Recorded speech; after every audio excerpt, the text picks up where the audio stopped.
ناظرین، پنجابی ادب اور تاریخ سے وابستہ کچھ ہمارے حضرات رنجیت سنگھ کو پنجاب کا ہیرو قرار دیتے ہیں۔ تو آج کچھ رنجیت سنگھ کے حوالے سے کچھ حقائق آپ جانیں اور پھر فیصلہ کریں کہ کیا ہیرو ایسے ہوتے ہیں۔ ناظرین، جولائی 1799 کو رنجیت سنگھ نے لاہور پر قبضہ کیا تھا اور اس نے قبضہ کر کے لاہور میں ہزاروں مسلمانوں کو شہید کر دیا، اور اس وقت مسلمان اس کے خلاف، پھر مزے کی بات یہ ہے کہ کوئی مزاحمت بھی نہیں کر رہے تھے۔ یہ ہوتا ہے نا، کوئی مزاحمت کر رہے ہوں، کوئی زیادہ کوئی یعنی کہ کوئی فوجیں نبرد آزما ہوں، ایسا کوئی سین نہیں تھا۔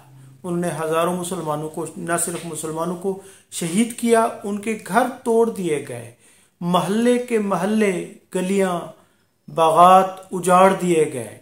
اس کے بعد ہزاروں خواتین ان کے گھروں سے نکال کر ان کو چوکوں شاہراہوں میں ان کی تذلیل کی گئی، ان کی بے حرمتی کی گئی، ان کی عصمت دری کی گئی۔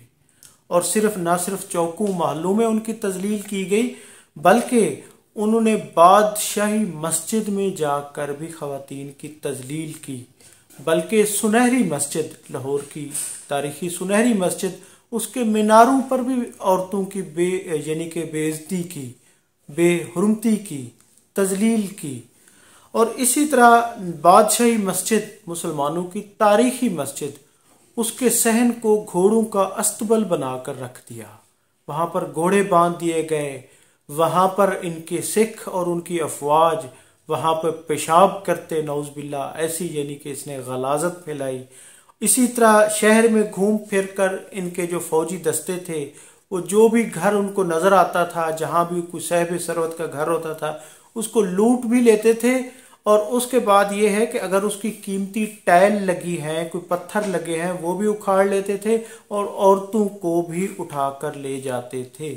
جی ہاں، یہ سکھا شاہی کی فوج تھی۔ یہ راجہ رنجیت سنگھ جس کو ہیرو قرار دیتے ہیں، یہ اس کی فوج تھی۔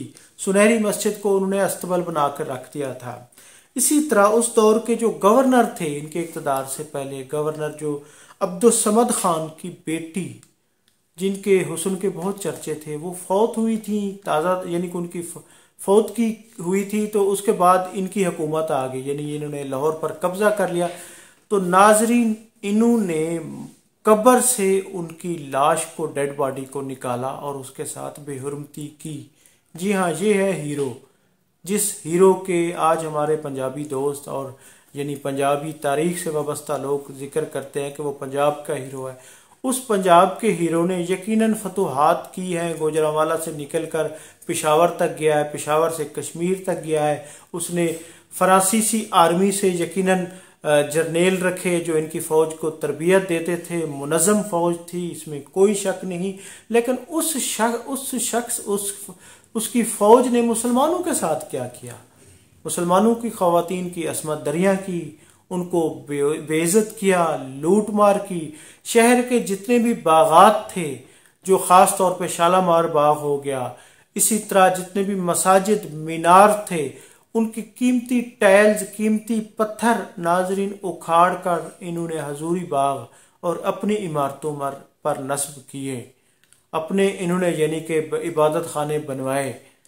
تو ناظرین، راجہ رنجیت سنگھ پنجاب کا حکمران ضرور ہے، لیکن وہ اتنا بھی بہادر نہیں تھا۔ اتنا بہادر ہوتا تو جب انگریز ہندوستان سے یعنی فتوحات کرتے آ رہے تھے ایک طرف سے، تو انہوں نے راوی کے اس پار یعنی امرتسر سے اس پار انہوں نے ان کے ساتھ باقاعدہ ایک MOU یا ایک معاہدہ کیوں کیا تھا انگریز فوج کے ساتھ، برطانیہ کے ساتھ، حکومت برطانیہ کے ساتھ، کہ آپ اس طرف نہیں آئیں گے اور میں اس طرف نہیں آؤں گا۔ بیسیکلی یہ تو ڈرا ہوا تھا ان سے، یہ انگریزوں سے تو بیسیکلی ڈرا ہوا تھا۔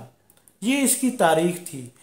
یقیناً اس نے اس خطے پر حکومت کی ہے، لیکن وہ تعصب سے بھرا ہوا تھا۔ اس نے مسلمانوں کو لوٹا، عمارتیں برباد کی، مسلمانوں کی عزتیں لوٹیں، مسلمانوں کے وسائل لوٹے، اور اس نے فتوحات کی تو صرف اپنے مذہب کے اس پر کی۔ اس نے مسلمانوں کو تو نقصان پہنچایا، ان کو مالی حوالے سے، ان کو تجارت کے حوالے سے، ہر حوالے سے اس کو وہ کیا۔ باقی اس کا تدبر تھا، اس کی وہ تھی کہ اس نے پنجاب کو فتح کیا، کشمیر تک، بلکہ وہ افغانستان تک اپنی حکومت پشاور سے آگے تک لے گیا اور ادھر کشمیر تک لے گیا، تو اس میں تدبر تھا، حکمت تھی، سب کچھ تھا، لیکن اس کو اس خطے کا ہیرو قرار نہیں دے سکتے، کیونکہ ہیرو وہ ایک لینگویج اس کی پنجابی ضرور تھی، لیکن وہ ایک سکھ تھا، سکھا شاہی کا حکمران تھا، اور اس نے مسلمانوں کے خلاف تعصب برتا، مسلمانوں کو قتل عام کیا، مسلمانوں کو تو انہوں نے تلواروں کے اس پر، وہ نیزوں پر رکھا، تلواروں پر رکھا، نیزوں پر رکھا، عورتوں کے سر قلم کیے، بچوں کو اس نے مارا، یہ اس کی حقیقت ہے۔ یعنی ان حقائق سے اگر ہمارے پنجابی تاریخ کے مورخ حضرات صرف نظر کرتے ہیں، پھر بھی اس کو ہیرو قرار دیتے ہیں، تو ان کی مرضی، کیونکہ لینگویج بیس پہ اس کو ایک ہیرو قرار دینا اور ان کے اس کو رکھنا، یہ یقیناً وہ ہے۔ اور پھر پنجاب کی اگر تاریخ کو دیکھا جائے تو احمد شاہ ابدالی افغانستان سے آیا تھا، انہیں پنجابیوں نے خاص طور پہ یہاں پر جو بھی حکمران آیا اس کو انہوں نے ویلکم کیا ہے۔ احمد شاہ ابدالی افغانستان سے آیا، انہوں نے مرٹوں کو شکست دی، جہاں پہ اس کو ویلکم کیا گیا۔ تیمور آیا، امیر تیمور، اس کو ویلکم کیا گیا۔ سکندر آیا، ویلکم کیا گیا۔ اسی طرح محمود غزنوی افغانستان سے آیا، غزنوی سے آیا، جہاں اس کو ویلکم کیا گیا۔ لاہور میں اس نے ایاز کو گورنر بنایا، حکومت بنائی۔ اسی طرح انگریز آئے، یعنی 1749 میں سکھوں سے انگریزوں نے حکومت چھینی تھی، یعنی جن سے وہ ڈرے ہوئے تھے، ان کے انتقال 1740 کے بعد، 39 کے بعد انہوں نے آ کے حکومت کو 49 میں آ کے ان کی حکومت کا خاتمہ کر دیا تھا، اور ان کو بھی یہاں کے لوگوں نے، یہ تاریخ ہے، ان کو ویلکم کیا، اور وہ 100 سال تک انگریز بھی یہاں پر فاتح رہا، ان کو بھی انہوں نے وہ کیا۔